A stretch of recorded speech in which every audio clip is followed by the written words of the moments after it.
On today's episode of Life's Next Lesson Plan podcast, I'm joined by Kelly Allen, a former student of mine who is a writer and editor based in New York City. After graduating high school in 2015, Kelly pursued a professional journalism degree at the University of Minnesota Twin Cities. Now, with 6 years of postgraduate experience in the media industry, including at House Beautiful, Delish magazine, and Cosmopolitan, she covers design, culture, and travel, and is here to share her story as well as the hottest tips for networking your way to your dream job. Thank you for joining me for another episode. The goal of my work with Life's Next Lesson Plan podcast, as well as my Live and Learn Patreon, is to create a connection where we are all teachers. We all have lessons and stories to share that can help others. I am so fortunate to be able to extend the four walls of my previous classroom to an unlimited audience, where we can all learn from each other.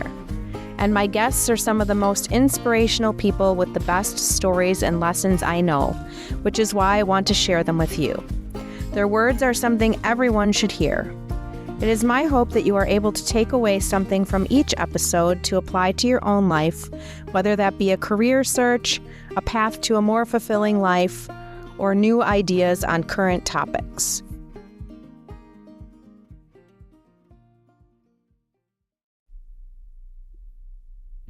Today's guest is a former journalism student of mine who has been to some of the coolest places in pop culture, and she's here to share all her tips and tricks with us.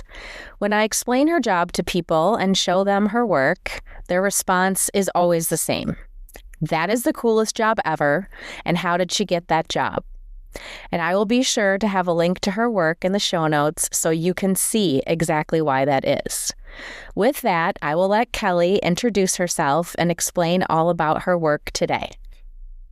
Hi, yes. So we met in publications class at Homestead High School in Wisconsin. And then after high school, I went on to the University of Minnesota Twin Cities to study journalism. Then I moved to New York, and now I work as a writer in New York City. Yeah, I told Kelly, obviously I've been following her work and everything, but there's like so much in between how you go from Mequon, Wisconsin to New York. And so I'm so excited to have her explain that journey today. But before we get into that, I'm going to have Kelly either share a funny memory from our high school days or a memorable moment from high school, because of course that's where we met. Yes. So I don't remember a whole lot from high school now.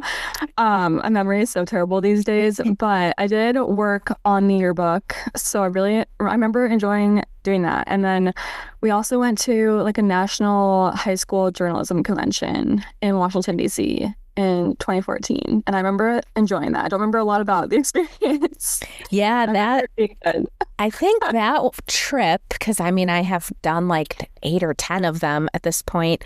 But I think that was our biggest crew that we had. It was like 13, it was like 12 girls and 1 boy. And my sister met us in DC to help me out, to help me wrangle everybody.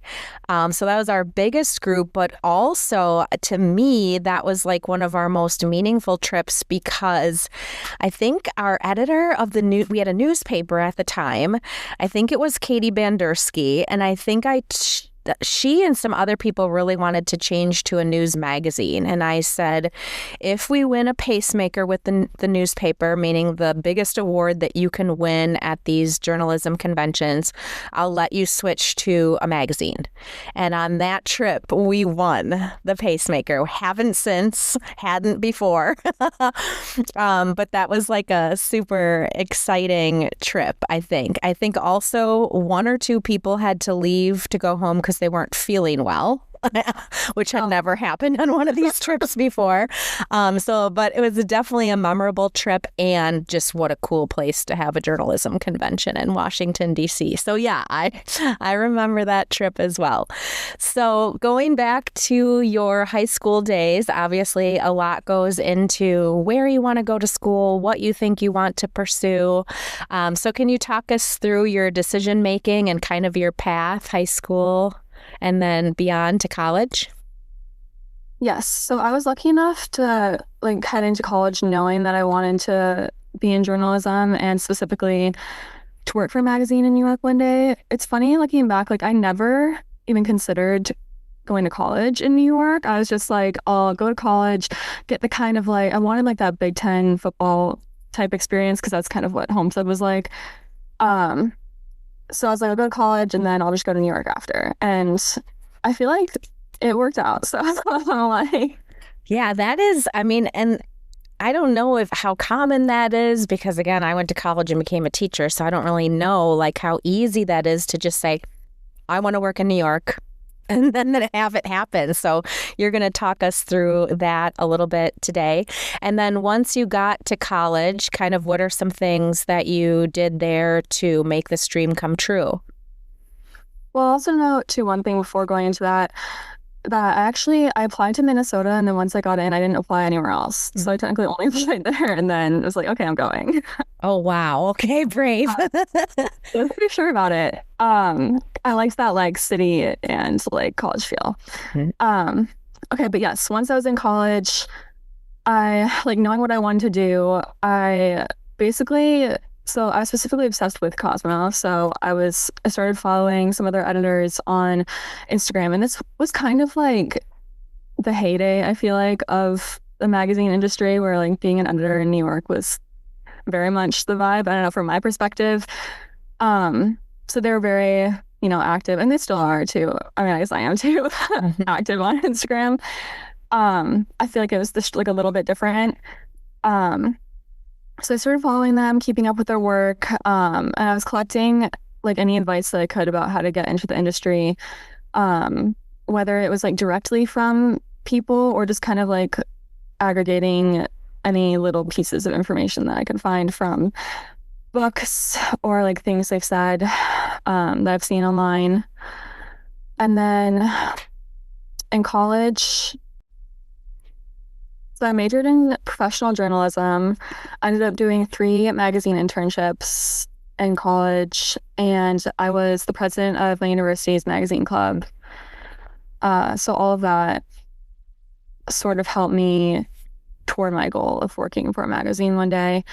And I also attended a few networking events throughout college. Like when I studied abroad in London, I went to a networking event that was hosted by Cosmo UK, and that was really interesting to go to. A wild experience because I just like showed up alone. I was like, got a ticket, and I was like there, but it was great. Oh my gosh. So are these things at Minnesota? Because if you said you did magazine internships and I got to hear about like the London, like how does the college set that up for you? So, well, for the magazine internships, those were all in Minnesota. Those I basically went off on and applied to my own, I believe. I don't really think I had assistance with that necessarily. Um, so those were just in the city, like downtown Minneapolis, and I did those during the summer. One of them was 6 months long, so I did like the summer and then the fall semester. And for the London part, the studying abroad was through my school. But the internship that I did there was not like an editorial internship. It was like a social media internship for a fashion label. So when you were over there, was part of this Cosmo networking event for the social media internship, or was it you just saw it and you went? It was literally just something I sought out on my own and I was like, I want to go to this. So I went. Oh, that's okay. So there's a lesson in just like if you see something and you think it will benefit you, just go, even if you have to go alone. Yeah. I don't even know. I took notes while I was there. So I'm sure there's some advice that I learned from being there, but I don't know if I could necessarily pinpoint anything I got out of it. I just thought it was an amazing experience and I don't know, got me out of my comfort zone, I guess. Yeah. And did you have the right outfit picked and packed to go to this event? I know you're very aesthetic. I think so. I mean, I went to, at the time, there was like a London Fashion Week festival that I went to where I got like some pants. So I wore those pants, I'm pretty sure. I love it. I'm like, I know she like perfectly curated an outfit for this event that she Yes. didn't even know she was going to when she went there. Okay, so then after your internships, you're getting ready for graduation. So walk us through that part. Yeah, so during like my last semester, I graduated a semester early. So this is like in the fall. I was applying to fellowships and editorial assistant jobs, and I came like pretty close to getting one fellowship that would have been perfect, but then they ended up like not even going through with having that position in the first place. They were like, we'd give it to you if it was still existed, but it doesn't anymore. I'm like, okay, cool. Oh no. So that kind of, and then for 2 months after graduation, I was getting a bunch of interviews, making it to like the third round. So this was pre-COVID, so Zoom interviews weren't really a thing. So I was basically like on my resume, I used using my friend who lives in New Jersey's address, pretending that I had already lived here because people at the time like wanted to hire people who are already in New York. It's just easier to like hire people who are already here, I guess. And I don't know if I was really fooling anyone, but I was flying in. And I got to a point where I was just like, I need to move here and to finish this out. Like it seems promising. I just need to like get there and like get something. So actually the day I moved here, I literally had like a final round interview that morning, the morning that I flew here.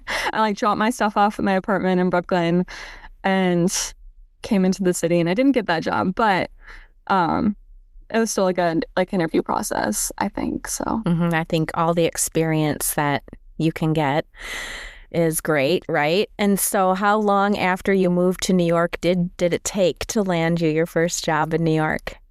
it took 2 months, which felt like the longest 2 months of my life. They were like very hard because I also didn't know anyone in New York. So I literally moved here just not knowing anyone. So not having any friends, not having a job. Like it was all kind of piling up. It was like getting stressful. Um, but yeah, it took 2 months and I didn't even get a job in editorial. So, but I got my foot in the door um, at Hearst. So I got a job in Cosmo's fashion closet, and that's where I wanted to be anyway, just not in the exact position. And eventually I did end up like writing for Cosmo and staying at Hearst. So Oh my gosh, you say it so calmly. I think I would. Yeah, wow. It's just so I want to do this, and then you keep plugging away, and eventually, little steps at a time, you kind of get there. And so, is that where you've been? No, you've changed jobs since then. so I've had a few roles at Hearst, but my entire professional career in New York has been at Hearst so far. Okay, awesome. So, what are some highlights either from your college days or probably more recently your career? Like, obviously, this is what you wanted to do, and you're living an amazing life, or at least that's what it looks like from your portfolio and your Instagram, which I will share down below. So, tell us some of the highlights for you. There's so many highlights, honestly. As far as just like the lifestyle and the things that I get to do, I would say right now I really love interviewing production designers and set decorators who have worked on like big movies and TV shows, and seeing so many screenings of these productions before they come out. I'm also get to be a part of the Writers Guild of America East, because I'm part of the Hearst Union. So like even if I wasn't covering those topics, I would still get access to screeners through that. And I do like being part of that like community because it's also made up of, I mean, mainly made up of like screenwriters, um, and all that. So that's been really cool. Another highlight is definitely traveling. I've stayed in some absolutely insane hotels that I would like never stay in otherwise.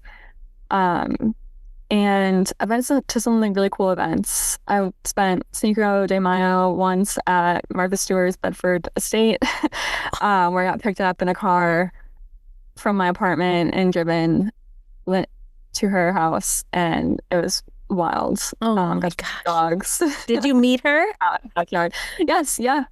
Um, she's very lovely. I've actually interviewed her a few times too now. So You know, you're the second person, and I've only you're and my first handful of guests that I've interviewed. You're the second person who's met Martha Stewart now. oh my gosh. My first guest, Mr. Engel, who you probably remember from high school, Oh my gosh. he was, I want to say he was in Italy, and the tour guide asked him, like, we have 3 Americans. Could they join your group? Is that okay? And he's like, sure, sure. And he turns around and it's Martha Stewart. So what the heck? Why is everybody meeting Martha Stewart? Was this recently? Like over Thanksgiving? I know she was like, No, this was, I don't okay. think it was that recent. But it's just so funny how coincidental that you've both met her. Yeah, I guess so. I know some of my favorites, or at least my daughter, when I show her these headlines that you get to do, or the students in high school, I know a favorite of theirs is you got to tour the Summer I Turned Pretty house, correct?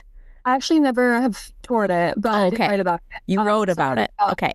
the house and the sets that were created for that. So how does that work when you do? I know you wrote something about Euphoria. That's a big favorite of theirs too. So when you are going to these hotels, or you're actually going to the site that you're writing about, that they just fly you there for so many days and you take notes and pictures? How does that work?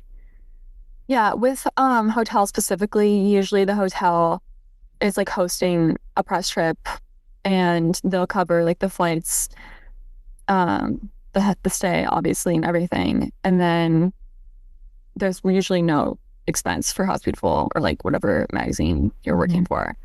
Even if you're a freelancer, they'll usually cover everything and then you'll just pitch your stories out to whoever. Wow. So these assignments that you get, I have so many questions. I know how it works in the pubs room, but these assignments that you get, are you pitching them, or are they coming to you? Do you know where you're going to be going? Like, how does that work? I would say it's like a very good mix of it all. Sometimes I'm pitching them.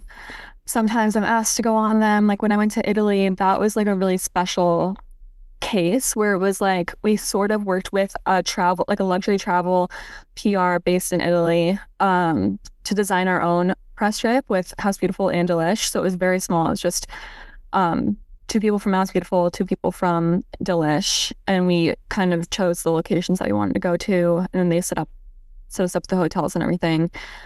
So that was like a special case. Usually I'll just get like invites in my email being like, hey, we're hosting a press trip. Like, would you be interested in going and covering? And then I'll pitch it.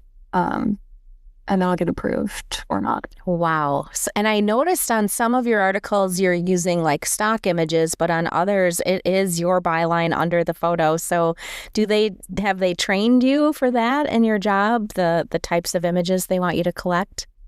There's definitely no training. I mean, I love photography, so I feel like I do a pretty decent job, but when I mix like imagery from a hotel and like my own imagery, it's because usually they get shots that I wouldn't be able to get by myself. Like I would need a drone or something to get like an entire image of like the property. So some of them are just better than like what I could do, but we do prefer like original imagery these days because I think it helps with Google. So do you have any, I mean, I know way back in high school, what, the photo composition techniques that I teach there, but how have you learned? Did you learn that in college, how to take good images, or you just have an eye for it? You were always a good designer. I mean, I did take a photography class in college. My minor was called an interdisciplinary design minor, which is basically I designed my own design minor. So I took classes in photography, fashion, and graphic design.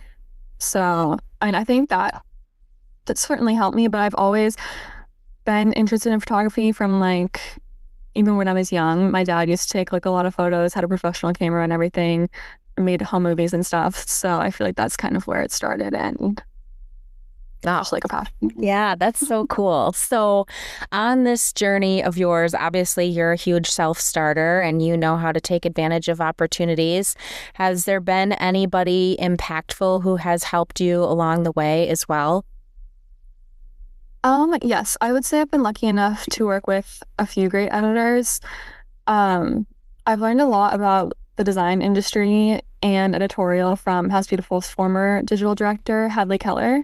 She now leads editorial at the Design Leadership Network. So that's like a network of interior designers. So she's more entrenched in that space. She started a quarterly there, and they go on a lot of like trips that a bunch of interior designers go on to. And I mean, it's amazing. She's always traveling. Okay, yeah. I was going to say someone you can follow in her footsteps and kind of, does she have a great social media to follow as well? Oh, absolutely. Yes. She always posting, and she posts like interiors all the time of the places that she goes, and it's incredible. So it's Hadley Keller. That's her name. Do you know her handle by chance? I think it might just be Hadley Keller. Okay. Because now I want to follow it, and I'm sure some people listening who are into design and stuff. It's just Hadley Keller. Okay. Director editorial. Awesome. Okay. Yeah. It's always fun to see like what other people who have mentored you, like what their work looks like and things like that. Awesome. Okay. Well, we're going to take a little break before we launch into your lesson. And so we will be right back. To those of you who have followed me for a while, you know that I value mental and physical wellness.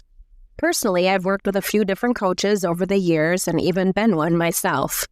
If you are looking for education and support in your own wellness journey, I would love to invite you to the wellness community I am currently in that keeps me accountable daily with my nutrition and movement. If you are a Facebook user, you can search for our free group called Team MG. This group is led by my coach, Megan Grimord, who is a certified trainer and nutrition coach. She offers lots of education and support for your wellness journey. If you want to get to know Coach Megan more, you can follow her on Instagram at all lowercase Megan, MEGAN _Grimord, GRIMORD,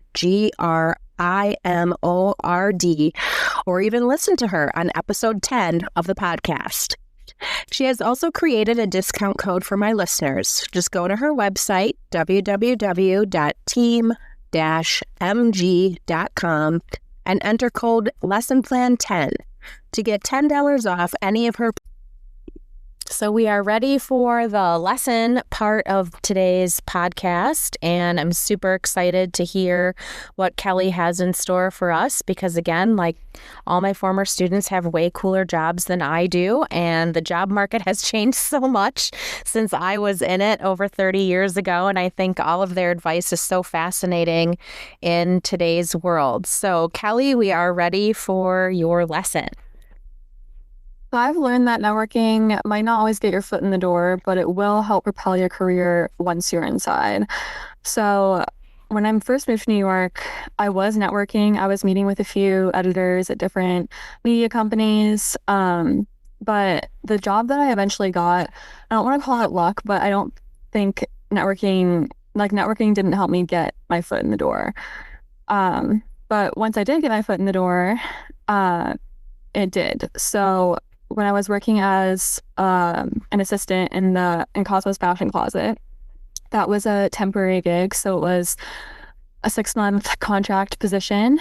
And I was on a photo shoot one day that had Cosmo editors in the photo shoot. So I was assisting on that, and I took that as an opportunity to reach out to one of them afterward and be like, hey, would you want to grab coffee? I'd love to like chat about your job, learn more about what you do. So I had coffee with one of those girls, and she really kind of took a chance on me. Like a piece of advice that she gave to me was to just reach out to people and see if they need help on your team or kind of neighboring teams. And I used that advice directly on her.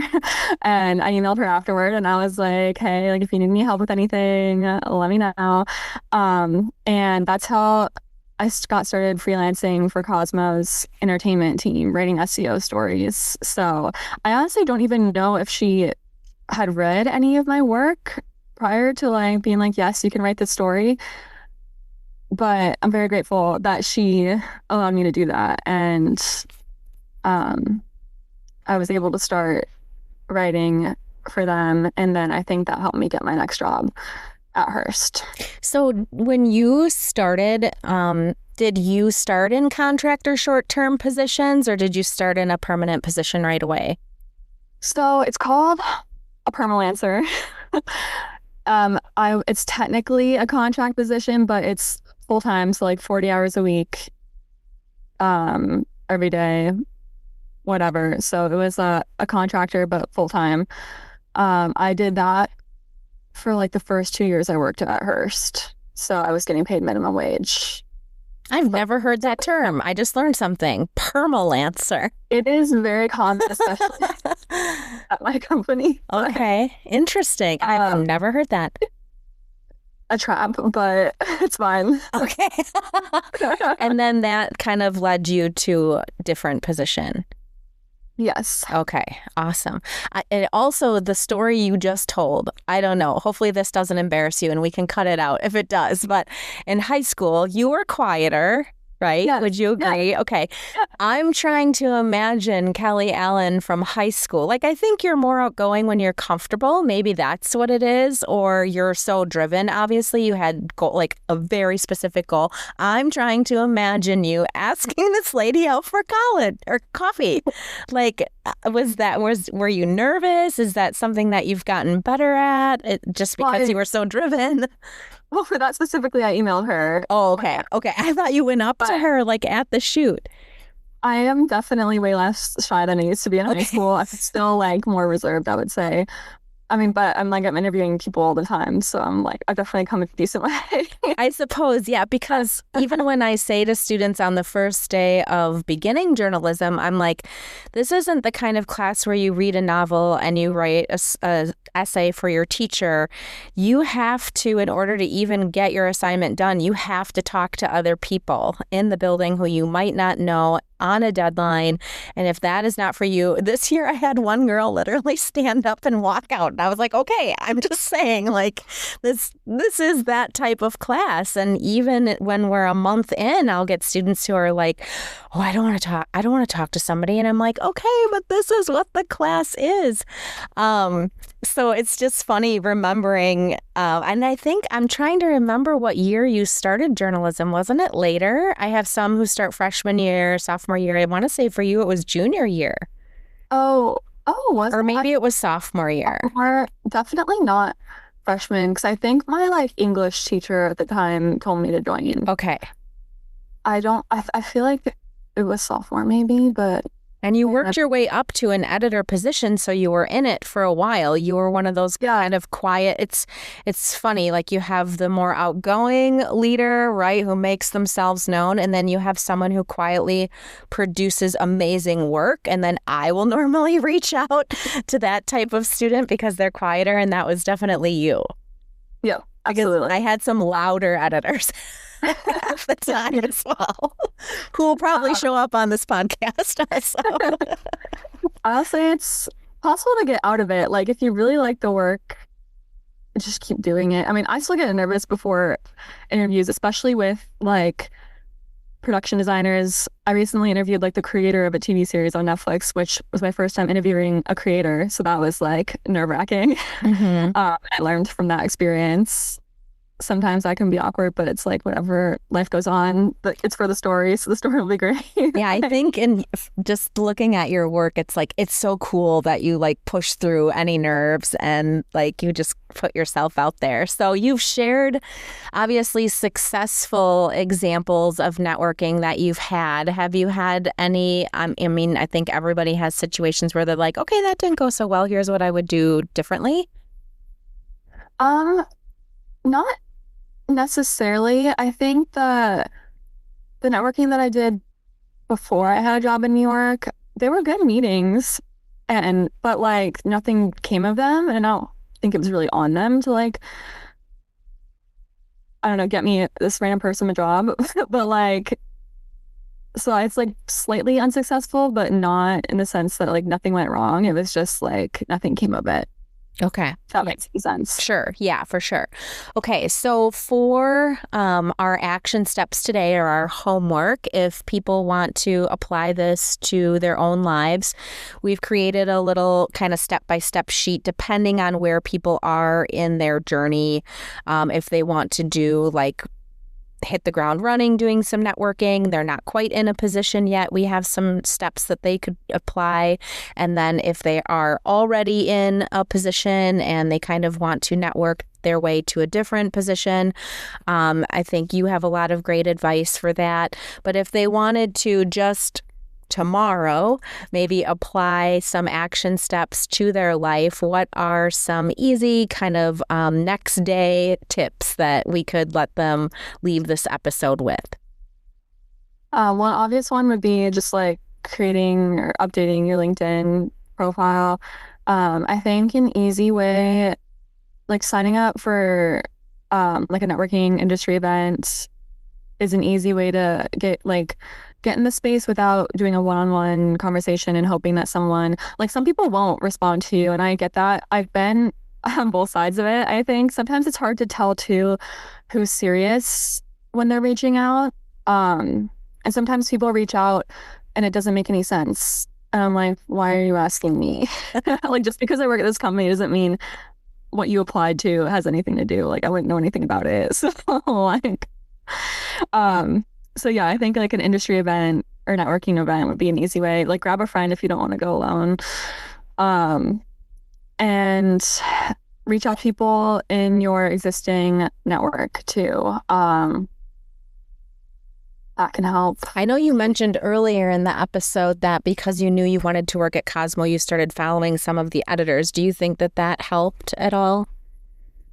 I like to think so, because I mean, when I got my job at Delish and House Beautiful as an assistant, one of the editors who I'd followed for a really long time was like the hiring for that role. She was like the first round interview person.